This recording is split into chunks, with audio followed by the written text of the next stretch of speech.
Donc Jacques Rousseau, responsable des services viticoles à l'ICV.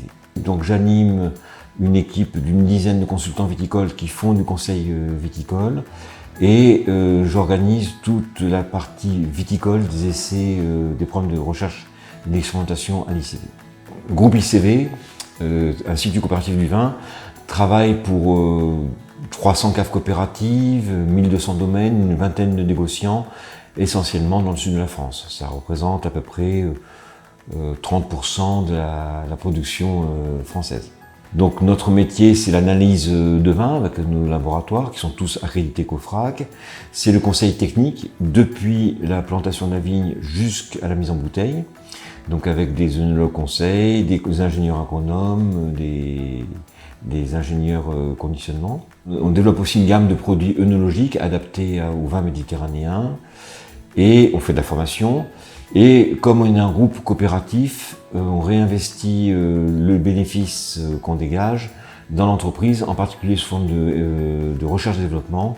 On consacre 4% de notre chiffre d'affaires annuel à la R&D. Les premiers essais d'azote foliaire ont été mis en place dans le sud-ouest il y a maintenant une quinzaine d'années, avec sur le principe des apports cumulés d'urée, d'azote sous forme d'urée et de soufre, en encadrement de véraison, sur des cépages comme le colombard ou le sauvignon qui sont connus pour être riches en précurseurs de thiol.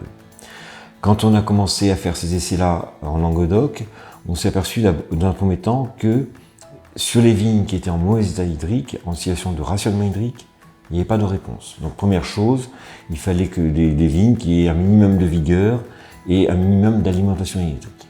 Ça peut varier suivant les terroirs, suivant les années et suivant les stratégies d'irrigation, bien entendu. Ensuite, on a commencé à travailler sur d'autres cépages et on s'est aperçu que ce qui était vrai sur le sauvignon ou sur le colombard pouvait l'être également sur d'autres cépages, même si les réponses étaient moins intéressantes. On s'est intéressé au rosé et on s'est aperçu qu'effectivement un certain nombre de cépages destinés à faire du rosé, comme le grenache ou le mourvèdre, réagissent bien favorablement à ce genre de traitement.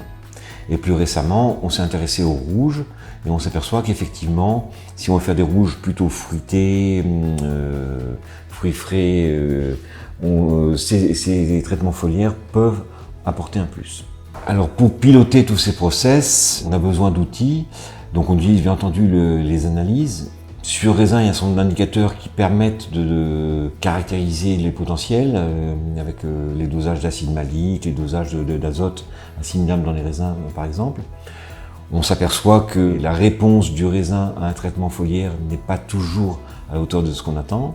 On va pouvoir suivre ces indicateurs-là également en cours de vinification, mais la dégustation reste l'outil indispensable.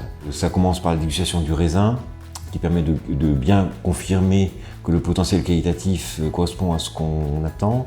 La dégustation des mous, qui va permettre aussi là, de prendre un certain nombre de décisions. La dégustation des vins en cours de fermentation. Et au final, on a à la dégustation des différences, des vins avec des profils différents que l'analyse chimique seule n'arrive pas forcément à la discriminer.